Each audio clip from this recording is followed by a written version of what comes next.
Hi! Hello! అందరికీ నమస్కారం. అందరూ ఎలా ఉన్నారు? నేను బాగున్నాను. మీరు కూడా బాగున్నారని ఆశిస్తున్నాను. మీరు చూస్తున్నటువంటి పొలంలో ఉన్న గడ్డిని ఇంటికి తోలడం జరుగుతుంది. పశువుల మేత కోసం అవి సంవత్సరం పాటు పశువులు ఎటువంటి కొరత లేకుండా అవి మేయడానికి కావలసినటువంటి పశుగ్రాసాన్ని ప్రతి ఒక్క రైతులు పొలం హార్వెస్ట్ చేసిన తర్వాత ఇలా మోపులు కట్టించి ఇంటికి తోలడం జరుగుతుంది. గతంలో మనుషులే కట్టేవాళ్ళు. అంటే ఇప్పుడు గూడా మనుషుల ద్వారా గూడా మోపులు, గడ్డి మోపులు కట్టడం జరుగుతుంది. అయితే ఈ మధ్య కాలంలో యాంత్రీకరణ, యాంత్రీకరణ వల్ల అంటే ట్రాక్టర్‌కి ఎనక ఈ మోపులు కట్టేటటువంటి యంత్రాన్ని ఎక్కువగా ఈ మధ్య కాలంలో వినియోగిస్తున్నారు. అంటే దానికి చాలా కారణాలున్నాయి. అంటే ప్రస్తుతం కొంచెం మబ్బులు జేసి వాతావరణ పరిస్థితులు అల్పపీడన ప్రభావంతో గడ్డి తడిస్తే ఆగమైద్ది. ఇవైతే తొందరగా గడ్డి మోపులు కట్టేయడం తొందరగా పూర్తయిద్దనేటువంటి ఉద్దేశంతో చాలామంది రైతులు యాంత్రీకరణ యంత్రాల వైపు మొగ్గు చూపుతున్నారు. ఎందుకంటే మీరు చూస్తున్నటువంటి ఆ మోపులు కొన్ని గంటల వ్యవధిలోనే కట్టడం జరిగింది.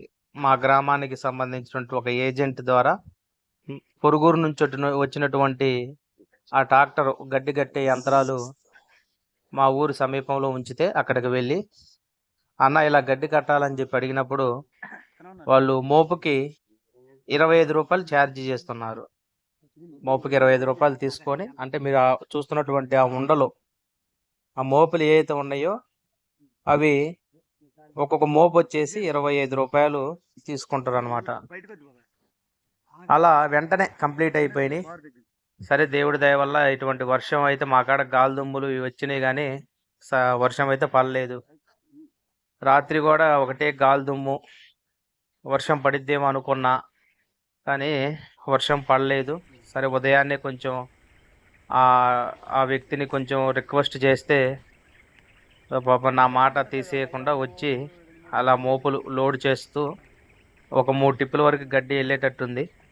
మొత్తం 206 మోపుల వరకు కట్టించాము. ఆ మోపుల్ని ఇంటికి తోలడం జరుగుతుంది. ఎందుకంటే పశు పోషణ అనేది చాలా ప్రాముఖ్యం రైతులకి. ఎందుకు ముఖ్యం అంటే ఉదాహరణకి మా వెనకటి రోజుల్లో ఒక్కొక్క ఇంట్లో 10 ఆవులు, 10 గేదెలు కూడా వెనకటి రోజుల్లో మేపేవాళ్ళు. అప్పుడు విస్తారంగా ఇటు బీడు భూములు ఉండేవి. ఎటువంటి మేత కొరత లేకపోయేది. అందరూ కూడా తోలుకొని పోయి మంచిగా మంచిగా మేపేవాళ్ళు. అప్పట్లో పాలు కూడా అమ్మేవాళ్ళు కాదు. పాలు పెరుగు అమ్మేవాళ్ళు కాదు. కొంచెం పక్కన వాళ్ళకి పెరుగు ఇవ్వాలన్నా, పాలు మజ్జిగ ఇవ్వాలన్నా కానీ చాలా మంచిగా ఉండేది. ఆ రోజుల్లో ఒకరికొకరు అట్లా సహాయం చేసుకునేవాళ్ళు. ఏ ఇంట్లోనైనా మజ్జిగ కొరత ఉండేది కాదు. నెయ్యి కూడా విస్తృతంగా అంటే సమృద్ధిగా నెయ్యి కూడా ఉండేది. నెయ్యి మా వెనకటి రోజులు నా చిన్నతనంలో వేరే పొరుగు నుంచి ఒక ఆయన ఇట్లా క్యాన్ పట్టుకొని వచ్చి నెయ్యి కొనుక్కొని వెళ్ళిపోయేవాడు. ఆ రోజుల్లో పరిస్థితులు ఆ విధంగా ఉండేవి. ఆ దూడలు కూడా సమృద్ధిగా పాలు తాగి మంచి శ్రేష్టమైన దూడలు, బలవర్ధకమైన దూడలు ఉండేది. మనుషులు కూడా అలాంటి ఆహారం, అలాంటి ఆ పాల పదార్థాలు తీసుకొని మనుషులు కూడా చాలా బలంగా పనిచేసేవాళ్ళు. కానీ ప్రస్తుత రోజుల్లో మనుషుల్లో ఎంత స్వార్థం పెరిగిపోయిందంటే నేను బ్రతికిందే బతుకు, పక్కనోడు ఎటుపోయినా మనకి సంబంధం లేదు అనే ఒక రకమైన స్వార్థం. అంటే ఇతరులకు సహాయం చేసేటటువంటి గుణం అనేది కూడా నేటి కాలంలో తగ్గిపోయింది. సరే అది వేరే విషయం కానీ ఇంకా వాళ్ళు అట్లా లోడ్ చేసుకుని వచ్చి మీరు చూస్తున్నటువంటి ఆ క్లిప్పింగ్ లో ఆ ఇంటికి వచ్చిన తర్వాత అట్లా గడ్డి వాము అట్లా కప్పుతున్నారు అనమాట. ఒక మోపు అట్లా జాగ్రత్తగా పేర్చి ఆ గడ్డి వాము కప్పుతారు అనమాట. మా ఊరికి సంబంధించిన నాగేశ్వరరావు అన్నగారు అలా గడ్డి మోపులు కప్పడంలో గాని, గడ్డి వేయడంలో గాని చాలా మంచిగా పనిచేసే వ్యక్తి. పాపం ఎక్కడో పొరుగురు నుంచి భద్రాద్రి అటువైపు నుంచి వాళ్ళ అమ్మని తీసుకొని వచ్చి, వాళ్ళ తమ్ముడు కూడా చాలా చిన్నవాడు.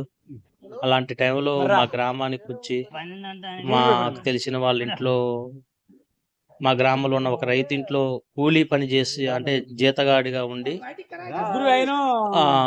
ఎంతో కష్టపడి ఒక ఎకరం పొలం కొనుక్కొని ట్రాక్టర్ కొనుక్కొని ఎంతో కష్టపడుతూ అదే ట్రాక్టర్ మీద దాదాపు 20-25 ఎకరాలు పొలం దున్నుతా ఉన్నాడు. అంటే కిరాయి పోతున్నాడు, కష్టపడతాడు. చాలా కష్టపడే తత్వం ఉన్న వ్యక్తి, చాలా మంచి వ్యక్తి, అందరితో కలుపుకోలుగా అందరితో కలిసిపోయేటటువంటి వ్యక్తి, చాలా కష్టపడే తత్వం ఉన్నటువంటి మనిషి.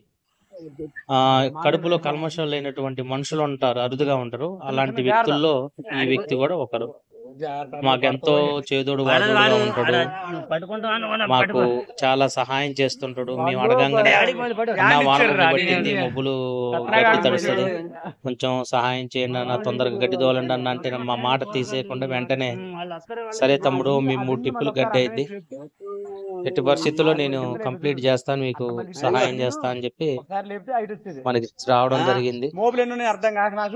అలా గడ్డి ఈ రోజు గడ్డి తోలడం జరిగింది. ఎందుకంటే పశువులు మేపడం ద్వారా అవి ఇచ్చేటటువంటి ఎరువు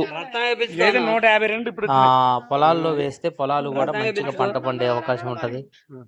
తర్వాత పాలు కొనుక్కునే పరిస్థితి ఉండదు. ఆ పాలు సమృద్ధిగా ఇంట్లో వాళ్ళకి పెరుగు గాని మజ్జిగ గాని, చిన్నపిల్లలు ఉంటే ఆ పిల్లలు కూడా మంచిగా పాలు, మంచి స్వచ్ఛమైన పాలు తాగుతారు. ఎందుకంటే ఈ రోజుల్లో ప్యాకెట్ పాలు, తర్వాత ఈ కేంద్రాల దగ్గర పోసేవి కూడా శాతం రాని పాలు పోస్తుంటారు. సరే అలాంటి కాకుండా మన ఇంట్లో మనం పెంచుకున్న గేదె ద్వారా ఇటువంటి నీళ్లు కలుపుకుండా స్వచ్ఛమైన పాలు తాగొచ్చు. కాబట్టి మనం కొద్ది 1 లీటర్ 2 లీటర్లు మిగిలితే వాటిని అమ్ముకుంటే కూడా ఎంతో కొంచెం ఇంట్లో సరుకులకు అవి వెళ్ళిపోతుంటాయి. కాబట్టి ఏదైనా వ్యవసాయంతో పాటు పశు పోషణ కూడా చాలా ముఖ్యం. ఆ పశువు నుంచి మనం ఎంతో కొంత లాభాన్ని పొందుతున్నప్పుడు దాని బాగోగులు కూడా మనం చూసుకోవాలి. ఇలా గడ్డి తేయటం వల్ల ఏదైనా వర్షాకాలం అప్పుడు వాటికి ఇంట్లో కట్టేసి మేత వేసుకోవచ్చు. కొంచెం ఓపిక ఉంటే పొలం వైపు తీసుకెళ్లి కూడా అటు మేత మేపుకోవచ్చు. వర్షాకాలం ఇంట్లో ఉంటాయి కాబట్టి గేదె వాటికి మేత వేయడానికి ఎటువంటి ఇబ్బంది ఉండదు. తవుడు, కొబ్బరి చెక్క, బెల్లం, తర్వాత మిక్చర్ కట్ట, కాల్షియం బాటిల్, కాల్షియం కూడా ద్రావకం మనం తవుడు కుడితిలో వేస్తే పశువులు కూడా చాలా ఆరోగ్యంగా మంచి శ్రేష్టమైన స్వచ్ఛమైన పాలను అందిస్తాయి. పశువులు ఆరోగ్యంగా ఉంటాయి, ఆ పాలు తగినటువంటి మనుషులు కూడా ఆరోగ్యంగా ఉంటారు. ఈ విధంగా గడ్డి ఈ రోజు తోలడం జరిగింది. ఇది విశ్లేషణ. దయచేసి లైక్ చేయండి, సబ్స్క్రైబ్ చేయండి, మా యొక్క ఛానల్ని ఎంకరేజ్ చేయండి. మీకు తెలిసిన వాళ్ళకు కూడా షేర్ చేయవలసిందిగా అభ్యర్థన. ధన్యవాదాలు.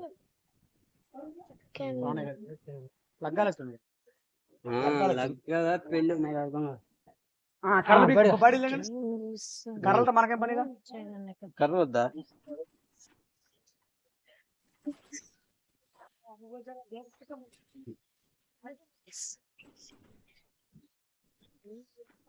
ఆ మధ్యలో వేసుకుని మొత్తం ఇక్కడ వేసుకున్నా కర్రలు.